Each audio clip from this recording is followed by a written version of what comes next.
Okay so guys, हम लोग क्या कर रहे हैं एक बार फिर से मैं रिपीट कर देता हूँ. We are doing some different type of questions जो रेगुलर क्वेश्चन से थोड़ा सा डिफरेंट होता है. सो इन दैट सीरीज पहला क्वेश्चन हम कौन सा ले रहे हैं? When a manager will be treated as a partner.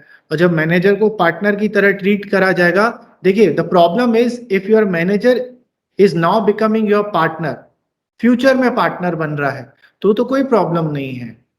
लेकिन if you are treating your manager as a partner from retrospective effect, retrospective effect मतलब पीछे से, मतलब एक साल गुजर गया and at the end you have decided that now we will treat our manager as our partner.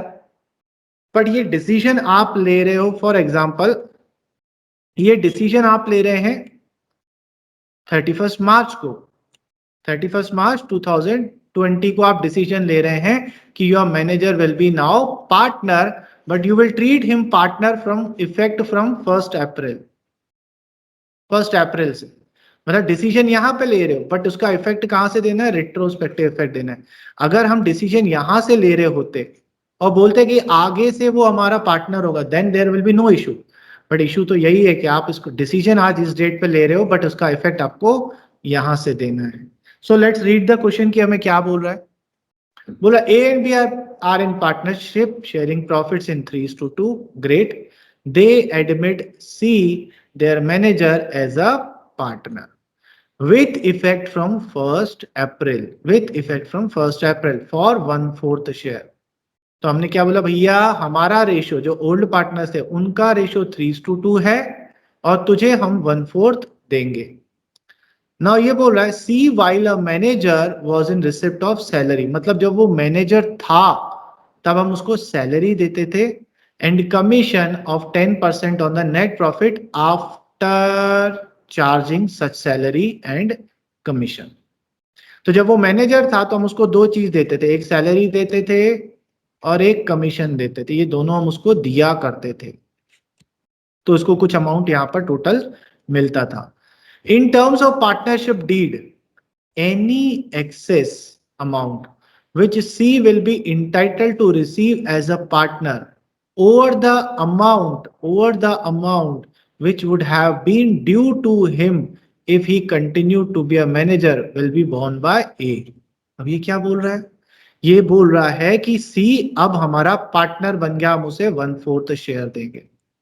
तो अगर ये 1/4 देने से जो आप उसको पहले देते थे, पहले जो ड्यू होता था, अगर ये 1/4 ज्यादा आ जाता है तो इससे बिजनेस को एक तरीके का लॉस हो रहा है, क्योंकि आप मैनेजर को पार्टनर बना रहे हो और पार्टनर बनाने से आपको उसे ज्यादा पैसा देना पड़ रहा है.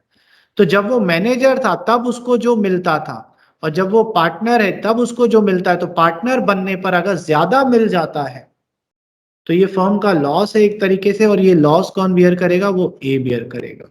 समझ में आया? क्वेश्चन समझ में आया कि भैया मैनेजर था, जब मैनेजर था तो हम उसे कुछ कुछ देते थे, जब पार्टनर बनेगा तो अब हम उसे कुछ नहीं देंगे, सीधा 1/4 देंगे.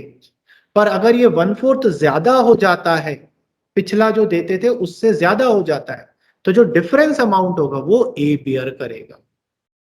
समझ में आया? अगर ये 1/4 जो हम दे रहे हैं अगर ये कम हो जाता है तो कोई प्रॉब्लम ही नहीं, तो कोई लॉस ही नहीं है.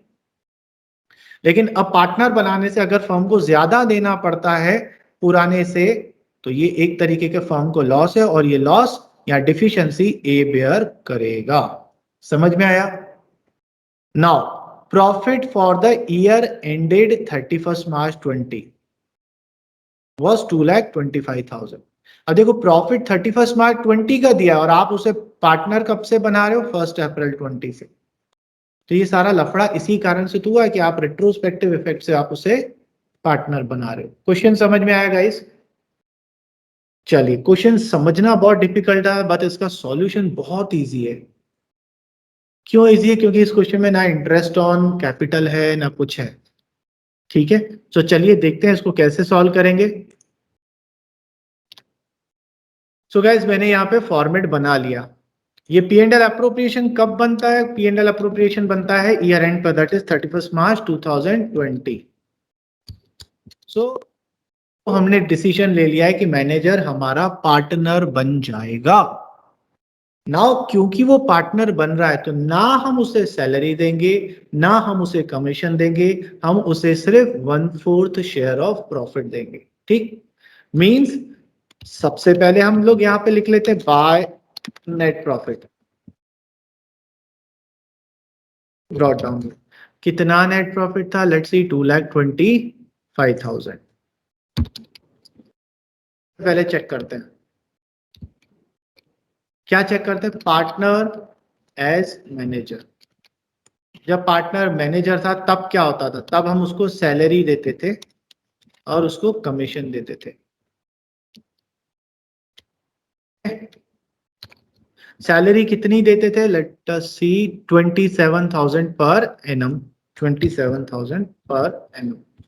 और क्या देते थे? ध्यान से देखिएगा, इन्होंने बोला कमीशन किसके, कितना? 10%। किसके ऊपर? Net profit after charging such salary and commission. तो जो भी आफ्टर दिया होता है उसे हमें माइनस करना पड़ता है। मींस आप कैसे कैलकुलेट करोगे? आपका प्रॉफिट था 2,25,000, जिसमें से आप माइनस कर देंगे सैलरी 27,000। आप कितना दे चुके हैं? कितना प्रॉफिट बचा? 198। अब आपको इसके ऊपर कमीशन कैलकुलेट करना है, ठीक है ना?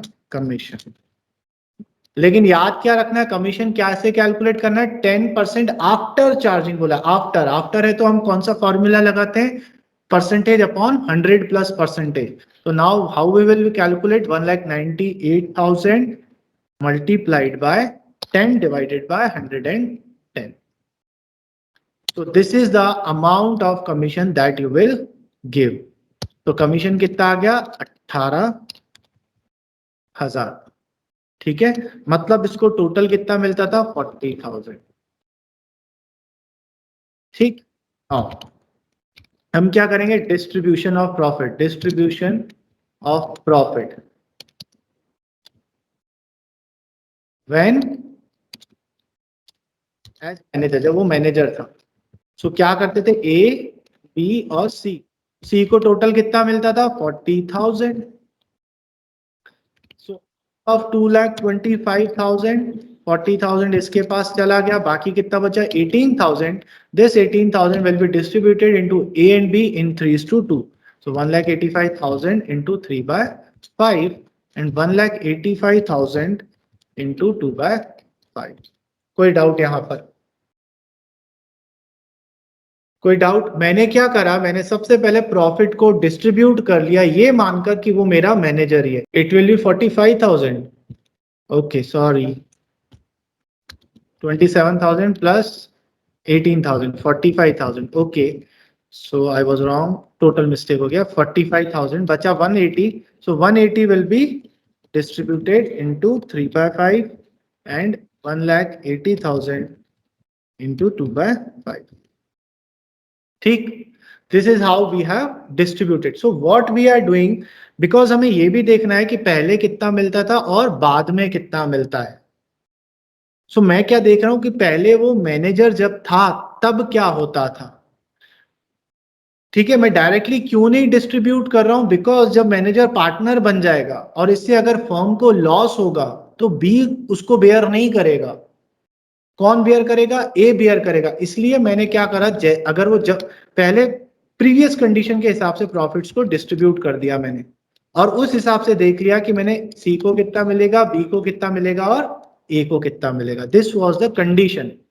नाउ अब आपने उसे मैनेजर बना लिया है, आपने क्या बोला? हम तुम्हें 1/4 शेयर ऑफ प्रॉफिट देंगे। अवर प्रॉफिट वॉज 2,25,000, हम उसको बोले हम इसका 1/4 देंगे। कितना आ गया? 56,250। जबकि उसको पहले कितना मिलता था? 45,000। मींस उसके पास गारंटी कितनी हो गई है? एक तरीके की गारंटी हो गई कि उसको 56,250 तो मिलेगा ही मिलेगा। बट अभी उसको मिल कितना रहा है? 45,000।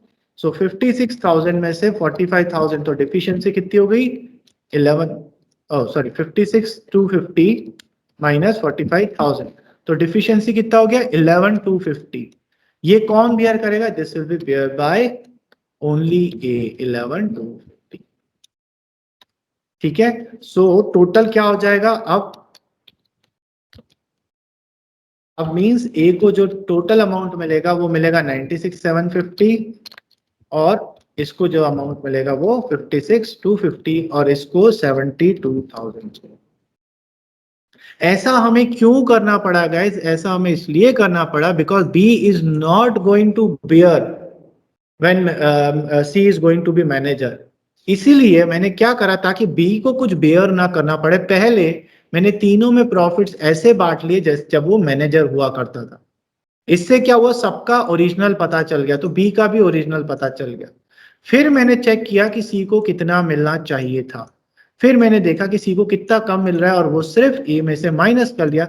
नाउ मुझे सही सही अमाउंट पता चल गया कि इसको 96,750 मिलेगा, इसको 72,000 मिलेगा और इसको 56,250 मिलेगा। इस तरीके से 2,25,000 का डिस्ट्रीब्यूशन हो जाएगा। समझ में आया गाइस? सो ये गारंटी का ही क्वेश्चन है, बट इसको थोड़ा सा अलग तरीके से फ्रेम करके दे दिया। किसी को मैनेजर बना रहे हैं, उसको एटलीस्ट 1/4 तो हमें देना ही देना है। तो हमने पहले जैसे पहले डिस्ट्रीब्यूट करते थे वैसे डिस्ट्रीब्यूट कर दिया, फिर कंपैरिजन करके हमने ये देख लिया कि डिफिशियंसी कितनी आ रही है। समझ में आया? ग्रेट। सो ये हो गया मैनेजर एज अ पार्टनर। तो हमने मैनेजर को जब पार्टनर बनाया तो हमें उसको उतना प्रॉफिट शेयरिंग देना ही था। So what we have done, simple, हमने प्रीवियस कैलकुलेशंस करे कि जब वो मैनेजर था तब उसे क्या क्या मिलता था और तब ए और बी को भी क्या क्या मिलता था। फिर हमने यहां पर देखा कि अगर उसे पार्टनर बना लेंगे तो उसे कितना मिलेगा, इससे हमें डिफिशियंसी पता चल गई और वो डिफिशियंसी ए ने बेयर कर दी। ठीक है, ग्रेट ग्रेट। सो ये थोड़ा सा लीक से हटकर क्वेश्चन था, जो हमारे नॉर्मल क्वेश्चन से हटकर था। ऐसे ही एक और लीक से हटकर क्वेश्चन है, इसको नोट कर लिया? ले आऊं क्वेश्चन दूसरा? Sir 2 minute. ओके, चलिए आइए। अब गाइस, जो ये क्वेश्चन मैंने आपको दिया है, ये क्वेश्चन जो मैं आपको दिखा रहा हूं, ये क्वेश्चन में जो कॉन्सेप्ट हम डिस्कस करने वाले हैं वो डिबेटेबल है, काफी टीचर डिस्कस करते हैं। तो टीचर्स किस पॉइंट पे डिस्कस करते हैं वो भी मैं आपको बताऊंगा, बट पहले हम क्वेश्चन को सॉल्व करेंगे। उसके बाद हम देखेंगे कि टीचर्स इस कॉन्सेप्ट को पे क्या डिस्कशन करते हैं, और मैं अपना पॉइंट ऑफ व्यू आपको बताऊंगा। जैसा आपको ठीक लगे उसको आप वैसा कंसिडर करेगा। सबसे पहले इसका सॉल्यूशन देख लेते हैं। क्वेश्चन देखें क्या दिखा। Dhoni, Kohli and Rohit, the three giants of Indian cricket team, are partners in sports goods business, sharing profit in the ratio of 2:2:1. Rohit is guaranteed a profit of 5 lakh per annum. Rohit के पास guarantee थी, 5 बार जीत चुका है ना IPL, तो इसलिए 5 lakh per annum की हमने उसे गारंटी दे दी। By Dhoni and Kohli, any shortfall to be beared by them in the ratio of 4:1। ठीक, यहां तक कोई दिक्कत नहीं है। During the year ended the firm incurred a loss. दो प्रॉब्लम है, पहला तो लॉस हो गया -2 लाख। दूसरा प्रॉब्लम, रोहित के पास तो गारंटी है, फर्म को प्रॉफिट हो या लॉस हो भाई साहब को तो मिलेगा ही मिलेगा 5 लाख। मजा आ गया। सो ये क्वेश्चन मुझे पसंद नहीं है because I don't like Mumbai Indians, but ठीक है तो है। क्वेश्चन भी मैंने ही फ्रेम किया था। Okay, their capitals were 15 lakh, 14 lakh and 5 lakh. बोल रहा है show the distribution of profit. So ये P and L appropriation account बनाने को नहीं बोल रहा है, बट हम लोग पी एंड एल अप्रोप्रिएशन बना लेंगे, क्या जाता है। कैलकुलेशन तो हम वैसे भी वर्किंग नोट में ही करते हैं सारे। नाउ द फर्स्ट क्वेश्चन जो डिबेट होती है वो ये है कि अगर यहां पर बनाना भी पड़ा पी एंड एल अप्रोप्रिएशन, तो पी एंड एल अप्रोप्रिएशन बनेगा या नहीं बनेगा? P and L appropriation account बनना चाहिए या नहीं बनना चाहिए, बताइए। आपके स्कूल्स में भी डिस्कशन हुआ होगा। What I am saying that in the case of loss, क्या P and L appropriation account बनता है या नहीं बनता है? सर बनाना बनता। चाहिए या नहीं बनाना चाहिए? हाँ नतांश, सर बनाना चाहिए। बनाना चाहिए, क्यों? Sir because distribute profit and loss appropriation है तो लॉस वर्ड आ रहा है तो लॉस को भी डिस्ट्रीब्यूट कैसे होगा वो भी दिखाना पड़ेगा। एग्जैक्टली यही मेरा भी कमेंट है, लेकिन बहुत सारे टीचर्स बोलते हैं कि इन the case of loss please do not prepare P&L appropriation account, show it in the profit and loss account. Why? Because there is a loss. And when they discuss कि क्यों P&L appropriation account नहीं बनेगा, तो बोलते हैं इसमें appropriations आते हैं, और appropriation का मतलब होता है out of profits, तो यहाँ तो profit है ही नहीं, तो कैसे बनेगा P&L appropriation? वो इसके ऊपर लड़ाई करते हैं, वो भी बोलते हैं और डिस्कशन भी होता है। बट मैं तो सिंपल सी चीज बोल रहा हूं ना, जैसा नतांश ने बोला, the name itself says profit and loss appropriation. So उसमें प्रॉफिट भी आ रहा है, उसमें लॉस वर्ड भी आ रहा है, तो आपको हाँ बोलो। बनना चाहिए ना इसका मतलब वो काम। हाँ बिल्कुल बनना चाहिए, मेरा कमेंट यही है। कुछ टीचर्स बोलते हैं नहीं बनना चाहिए, कुछ टीचर्स बोलते हैं बनना चाहिए, मैं बोलता हूं बनना चाहिए। उसका लॉजिक, हाँ जी, क्योंकि उसके नेम में ही है इसलिए शायद। हाँ ये एक देखो सीधा सीधा कमेंट, अगर मैं आपको डीपली जाके कॉन्सेप्ट में भी नहीं जाऊं, सिर्फ ऊपर ऊपर से बताऊं, तो भी तो P&L अप्रोप्रिएशन में लॉस भी आ रहा है ना। सो एप्रोप्रिएशन का मतलब डिस्ट्रीब्यूशन होता है, तो चाहे वो प्रॉफिट हो चाहे लॉस हो, डिस्ट्रीब्यूट तो दोनों को ही करना पड़ेगा ना, तो P&L अप्रोप्रिएशन बनना चाहिए। ठीक है, so why I am telling you this, because you will come across these types of comment in your class with your friend with your teachers. Some will say कि नहीं बनाएंगे लॉस के case में, but I से बनाने में कोई problem नहीं है। ठीक है, so they say, many of teacher or many of experts says that if there is a loss, show the loss in profit and loss account. Don't prepare P&L appropriation, but I say prepare P&L appropriation account. Reason being, it is not profit appropriation account, it is profit and loss appropriation account. ठीक है, समझ में आया?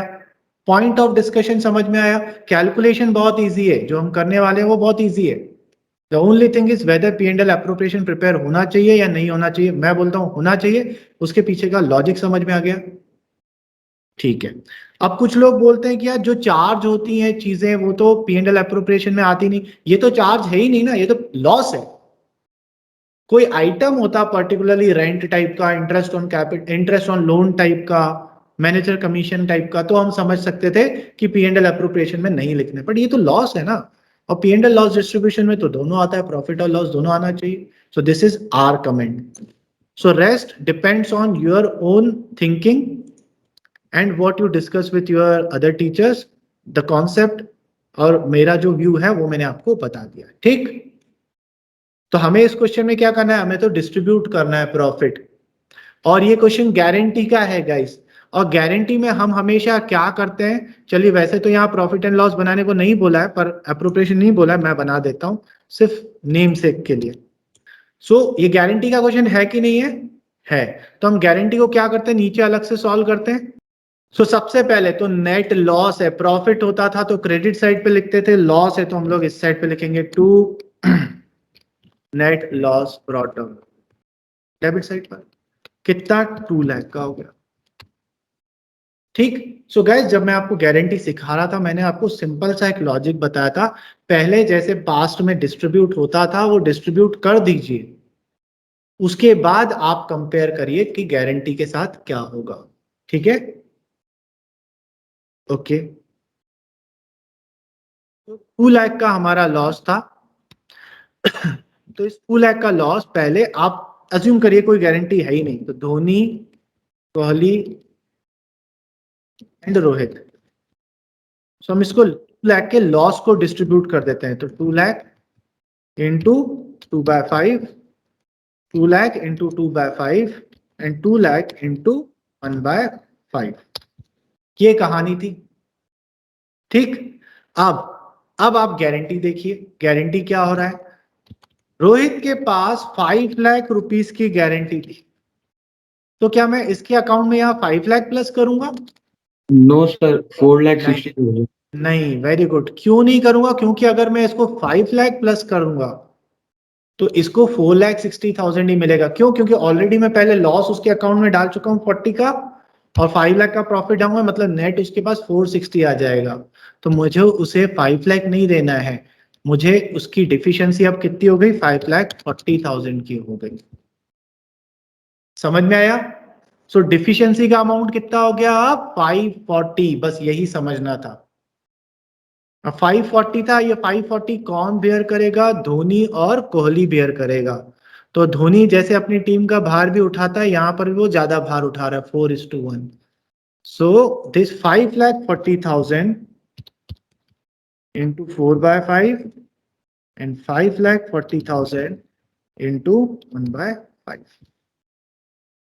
So the final answers are these, that Dhoni and Kohli are getting loss of 512 and 188, whereas Rohit is getting profit. और जब profit होता है तो डेबिट साइड पर लिखते हैं टू रोहित कैपिटल अकाउंट होने का फायदा। रोहित कैपिटल अकाउंट इधर 5 लाख आ जाएगा, और ये इन दोनों को लॉस मिलेगा तो इधर आएगा by Dhoni capital account, Kohli's capital account. 5,12,000 and 1,88,000। ये समझ में आएगा इस कैलकुलेशन? एक्चुअली आपको ना सिर्फ इतना शो करना था, क्योंकि इसने क्या क्वेश्चन में बोला था? Show the distribution of profit, तो हमने दिखा दिया। बट अगर इसे P&L एप्रोप्रिएशन में पोस्ट करना होता तो इस तरीके से करते। और गाइज मैं आपको बिल्कुल बिल्कुल गारंटी के साथ बोलता हूं कि अगर कोई बोले कि profit and loss appropriation account नहीं बनेगा in the case of loss, आप बोलिएगा बनेगा, क्योंकि this is not profit appropriation account, this is profit and loss appropriation account. So if even there is a loss, it will be in P&L appropriation. Yes, any particular item, if it is a charge, it will not come into P&L appropriation, but loss will be distributed through P&L appropriation account. Okay, great. Now one more question I have.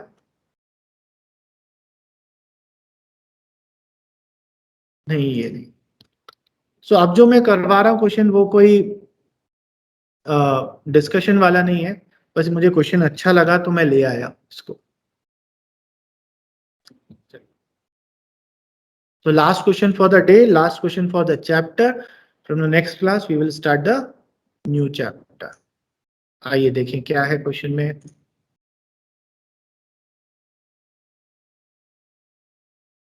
तो वैसे ये question तो आप भी कर सकते हैं जब मैं समझा दूंगा तो, बट मैं ही करवाऊंगा। Naveen, Kadir and Rajesh doing electronic business in Uttarakhand. After account partnership drawn close, it was discovered that interest on capital was allowed to partners at 6% per annum for the years 17 and 18, although there is no provision. मतलब हमको IOC नहीं देना चाहिए था, फिर भी हमने दे दिया है, और 2 सालों का दे दिया है। Great. On the other hand, Naveen and Kadir were entitled to a salary of 3,50,000 and 4,000 per quarter, which was not taken into consideration. Their fixed capital, इस क्वेश्चन का सबसे बड़ा रिलीफ ही यही है कि आपकी कैपिटल फिक्स्ड है। अगर कैपिटल फिक्स नहीं होती ना, ये क्वेश्चन दिमाग हिला देता। 4,00,000, 360 and 240. During the last 2 years, they had shared profit. अब इसमें चैलेंजिंग पॉइंट सिर्फ यही है कि लास्ट 2 इयर्स में जो प्रॉफिट डिस्ट्रीब्यूट हुए हैं वो सेपरेट रेशियो में डिस्ट्रीब्यूट हुए हैं। पास necessary adjusting entry, past adjustment है। सो हमें क्या पता चला? हमें ये पता चला कि हमने आईओसी नहीं देना था पर हमने दे दिया है, हमको सैलरी देना चाहिए था पर हमने नहीं दिया है, और हमने प्रॉफिट्स को डिस्ट्रीब्यूट कर दिया है। ठीक है, तो ये दोनों तो ठीक है। यहाँ पूरे क्वेश्चन में कहीं पर भी प्रॉफिट अवेलेबल ही नहीं है। देखिए कहीं क्वेश्चन में प्रॉफिट दिया है? नहीं दिया, कोई बात नहीं, हम निकाल लेंगे। तो हम लोग इस क्वेश्चन को करते हैं, पास्ट एडजस्टमेंट का फॉर्मेट बनाते हैं। चलिए गाइस, तो मैंने फॉर्मेट बना लिया, to be adjusted and already adjusted. नाम क्या दिया है पार्टनर्स का? नवीन, कादिर एंड राजेश। नवीन, कादिर एंड राजेश। चलिए, तो हमें क्या पता है? हमें ये पता है कि हमने इंटरेस्ट ऑन कैपिटल दे दिया है, interest on capital at the rate of 6%। इसमें 2017 में, और इंटरेस्ट ऑन कैपिटल अगेन हमने एट द रेट ऑफ 6% है 2018 में भी दे दिया है। चलिए, इंटरेस्ट ऑन कैपिटल निकालें। सो क्योंकि कैपिटल फिक्स्ड है गाइस, मतलब दोनों सालों में सेम गया होगा, है ना। 4 लाख का 6%, 4 लाख का 6%, तो इस साल भी 24,000 गया होगा दोनों साल, क्योंकि कैपिटल फिक्स्ड है तो दोनों ईयर्स में कैपिटल फिक्स्ड होंगी। इसकी कैपिटल 360 है, 360 का 6% दोनों सालों में सेम गया होगा। और थर्ड वाले इधर 2,63,000,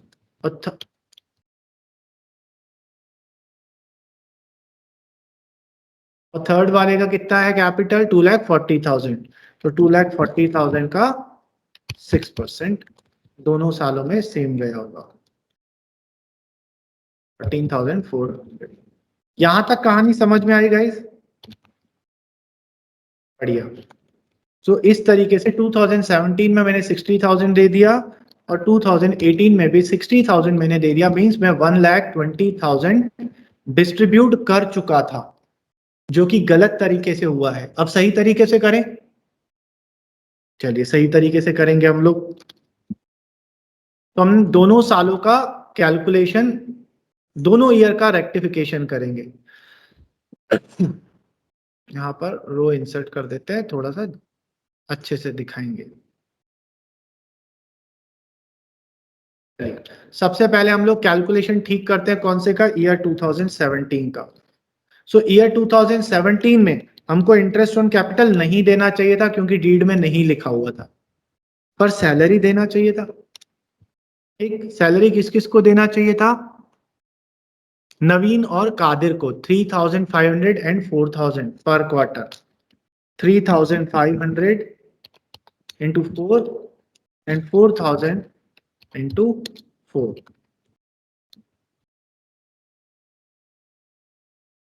समझ में आ गया?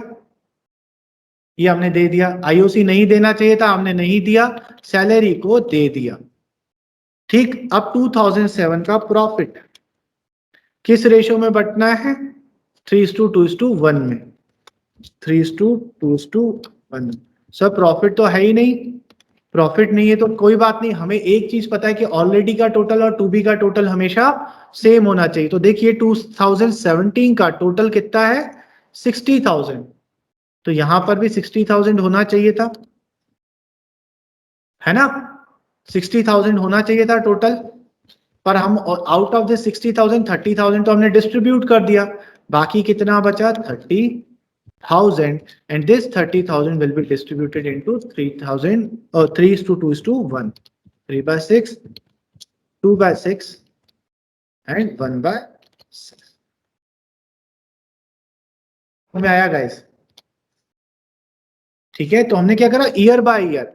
इस ईयर का ये प्रॉफिट 2017 का प्रॉफिट 60,000 था, तो 60,000 ही बटना है, but out of that 30,000 as a salary बढ़ गया, तो एज अ प्रॉफिट कितना बटेगा? 30,000 ओनली। अब आए 2018 में। 2018 में भी सैलरी देनी थी, 2000 में भी सेम सैलरी देंगे हम, 14,000 एंड 16,000। सो अगेन कितना डिस्ट्रीब्यूट हो गया? 30,000 डिस्ट्रीब्यूट हो गया। अब देखिए 2017 का भी टोटल प्रॉफिट कितना है? 60,000, यहां भी 60,000 होना चाहिए था, तो 60,000 में से 30,000 एज ए सैलरी दे दिया, बाकी कितना बचा? 30,000। This 30,000 will be treated as profit, but the thing is कि 2018 का जो प्रॉफिट शेयरिंग रेशियो है वो सेट अलग है। Now this 30,000 will be distributed into 5:3:2. So 30,000 into 5/10, 30,000 into 3/10, and 30,000 into 2/10. ये समझ में आया? सो चाहे तो आप क्रॉस चेक कर लीजिए, फर्म का टोटल इधर भी 120 आ रहा है, नीचे भी 120 आ रहा है। ठीक, सो हमें इस तरीके से टोटल इधर पता चल गया ऑलरेडी का और टू बी का, इनको कंपेयर कर लेंगे तो ये माइनस में आ रहा है राजेश, डेबिट हो जाएगा, ये दोनों प्लस में आ रहे हैं तो क्रेडिट हो जाएंगे। एंट्री विल बी, और entry will be Rajesh capital account debit, नहीं राजेश करंट अकाउंट, क्योंकि फिक्स कैपिटल है, राजेश करंट अकाउंट। छोटी छोटी चीजें हैं जो ध्यान में रखनी पड़ती है। और क्रेडिट किस किस को करना है? नवीन और कादिर को। To Naveen current account, to Qadir current account.